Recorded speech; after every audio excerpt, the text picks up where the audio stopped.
Dahil sa hinalang third party, isang babae ang sinaksak sa Quezon City. Napag-alaman din na ang biktima at ang suspect ay magkumari pa. Si Bien Manalo sa detalye. Bagsak sa kulungan ang babaeng ito o si alias May matapos saksakin at patayin ang umano'y kalaguyo ng kanyang ka-live-in partner. Natukoy naman ang biktima na isang 23 anyos at residente ng Barangay Gulod, Novaliches, Quezon City.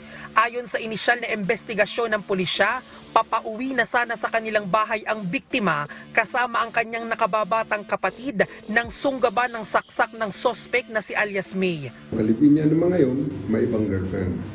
So, kanina nga, nakita niya yung girlfriend kasama yung kapatid, sinaksak niya sa likod. Patay.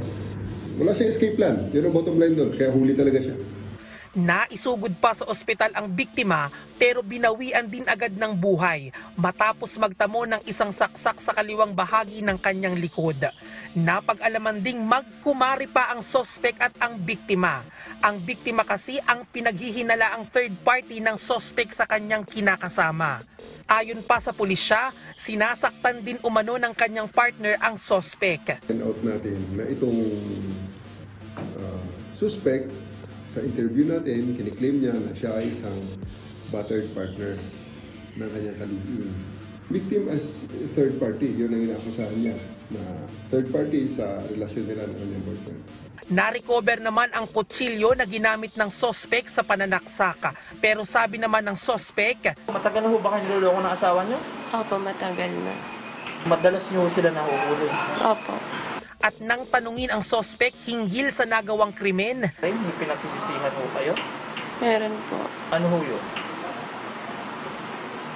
Sana hindi ko po ginawa yun. Kasi ho? Kasi yung pares po kami may anak. Nahaharap ang sospek sa kasong murder. Bien Manalo para sa Morning Show ng Bayan, Rise and Shine, Pilipinas.